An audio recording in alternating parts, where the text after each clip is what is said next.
July August বা সেপ্টেম্বরের দিকে আমরা গাড়ি পাবো। বিআরটিসিকে আসলে দেখতে চাই রাষ্ট্রের একটি পরিবহন সংস্থার একটা আইকন। বিআরটিসি হবে, যেহেতু আপনারা জানেন যে যে কোনো দেশের উন্নয়নের সাথে পরিবহন ব্যবস্থা একটা ওতপ্রোতভাবে জড়িত। যে দেশের পরিবহন ব্যবস্থা যত স্মার্ট, সে দেশের অর্থনৈতিক উন্নয়ন কিন্তু তত স্মার্ট। তো আমরা চাচ্ছি যে বিআরটিসি যেহেতু একমাত্র সড়ক পথের রাষ্ট্রের সরকারি সংস্থা, সেই সংস্থাটি হবে সকল ক্ষেত্রে আইকন। যেমন এখানে চালকরা হবে আদর্শ চালক, তাদেরকে অনুসরণ করবে সারা বাংলাদেশের বেসরকারি পরিবহন জগৎ। এখানে যে ট্রেনিং হবে আদর্শ মানের ট্রেনিং, এখানে কন্ট্রাক্টর হবে আদর্শ কন্ট্রাক্টর, এখানের কারিগর যারা হবে তারা হবে অত্যন্ত দক্ষ কারিগর। অর্থাৎ এখানে প্রতিটা মানুষ যেহেতু এই সেক্টরটা সেবার সাথে জড়িত, সেবার পাশাপাশি এখানে আমার কিন্তু ট্রেনিং, যেমন আমার ট্রেনিং অপারেটর লাগবে, ভালো অপারেটর হতে হবে, দক্ষ চালক যদি হয় দক্ষ চালক তৈরি করতে পারবে।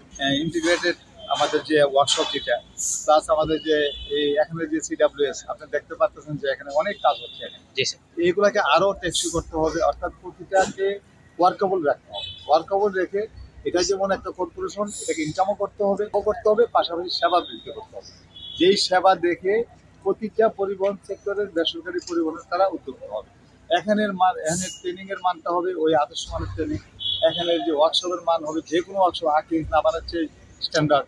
এখানে হবে বাস পরিচালনার ক্ষেত্রে এখানে ড্রাইভারদের পোশাক আচার ব্যবহার, তাদের যে স্পিড নিয়ন্ত্রণ, সব কিছু তারা হবে একটা আদর্শ মানের হবে। সরকারের অসম্ভবকে সম্ভব করা হয়। যখন আপনার হরতাল অবরোধ বিভিন্ন অবস্থা থাকে, আমাদের ট্রাকগুলা কিন্তু প্রতিনিয়ত আমাদের সম্প্রদায় আপনার তারা এই আপনার সার বলেন, খাদ্য বলেন, সব মালামাল কিন্তু আমরা কিন্তু এনে ফেলি। যখন বেসরকারি পরিবহন যখন ধর্মঘটে যায় তখন একমাত্র সরকারের রাষ্ট্রীয় পরিবহন থাকে। আপনাদের এখানে বিআরটিসি যখন আপনার যে কোনো জায়গায় সংকট, সেখানে কিন্তু বিআরটিসি আপনাদের এখান থেকে হাব্বারার আন্দোলন হয়েছিল, বিআরটিসি কিন্তু সারা বাংলাদেশ কিন্তু হাব্বারা নিচ্ছে, এখনো স্টিংনাও নিচ্ছে সারা বাংলাদেশ। আমরা কিন্তু বিআরটিসির বাসের মাধ্যমে পর্যটকদেরকে বিভিন্ন গন্তব্যে পৌঁছে দিচ্ছি। আমরা বিভিন্ন এই যে কোভিডকালীন সময়ে আমরা যেমন ডাক্তার নার্সদেরকে আমরা কিন্তু পরিবহনের জন্য কোনো সেক্টর, কোনো বেসরকারি পরিবহন আগে আসে, আমরা কিন্তু তখন তাদেরকে সেবা দিচ্ছি এবং তাদেরকে সার্ভিস দিচ্ছি, যার কারণে জনগণ সেবা পাইছে। যেখানে তারা কথা বলতেছেন, এখন নৌকা চলছে, এখানে আটশো সময় পানি ছিল, কাদা ছিল, গর্ত ছিল, কিচ্ছু ছিল না। এখন কিন্তু দেখেন আপনি অনেকে বলে এটা হেলিপ্যাড হয়ে গেছে। একটা তিনটা প্রতিষ্ঠান স্বতন্ত্রভাবে তিনটা প্রতিষ্ঠানের অবস্থান পরিলক্ষিত হচ্ছে। তিনটা জায়গায় দেখেন যে কাজ হচ্ছে। সবচেয়ে ইম্পর্টেন্ট যে আজকে যে ইভেন্টটা হচ্ছে, এখন আমরা ড্রাইভারদের নিয়োগের জন্য ড্রাইভিং টেস্ট নিচ্ছি। এটা কিন্তু নজিরবিহীন। আপনার দেখেন যে একটা ড্রাইভিং লাইসেন্স দেওয়া হয় শুধু একটা জিগজ্যাগ করে একটা ছোট গাড়ি দিয়ে ড্রাইভিং লাইসেন্স দেওয়া হচ্ছে। কিন্তু আমরা যে ড্রাইভার নিচ্ছি আপনি দেখতেছেন যে তিন পাশে তিনটা কিন্তু ইভেন্ট চলতেছে। একজন ড্রাইভার এখানে 3 জায়গায় পরীক্ষা দিতে হচ্ছে, র্যাম টেস্ট দিতে হচ্ছে, এয়ার টেস্ট দিতে হচ্ছে, তাকে রুট টেস্ট দিতে হচ্ছে। অর্থাৎ আমি আজকে যাকে নিয়োগ দেবো সে আগামীকাল থেকে গাড়ি চালাতে পারবে, বড় গাড়ি।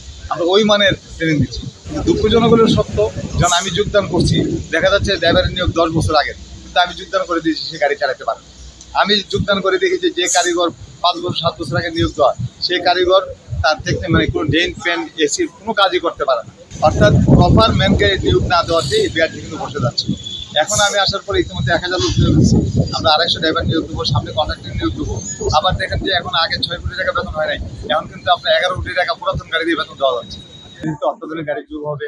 আমাদের ঢাকা শহরে 140টা গাড়ি সিটি সার্ভিস হিসেবে কাজ করবে।